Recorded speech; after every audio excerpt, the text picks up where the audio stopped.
Welcome to Chillin' 101. We hope this video helps. You start now. Confirm your Gigabyte model and BIOS version because options differ. Power off, then power on and press Del to enter BIOS. If fast boot blocks keys, use a USB keyboard or hold the key. Once in, navigate to the BIOS mode. Switch to advanced mode so hidden settings appear. Make sure to back up your current BIOS profile to USB or Note settings because you may need to restore them after disabling Secure Boot. Now go deeper. Open the Settings or BIOS tab and switch to Advanced Options, then find Boot or Windows OS configuration. Locate Secure Boot and change OS type to Other OS or set Secure Boot to Disabled. Gigabyte uses these labels. If Secure Boot is grayed out, you must disable CSM or change boot mode to UEFI first. That unlocks the field.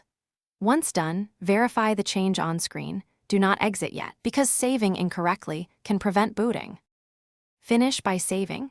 Press F10, confirm save and exit, then let the system reboot so the change takes effect. If Windows or other OS fails to boot, go back into BIOS and either re-enable Secure Boot or restore your saved profile. Sometimes toggling CSM or switching boot mode back to UEFI fixes it. If nothing works, clear CMOS to reset firmware defaults.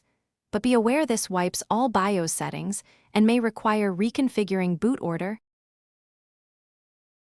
Thanks for watching. Consider subscribing if we helped you.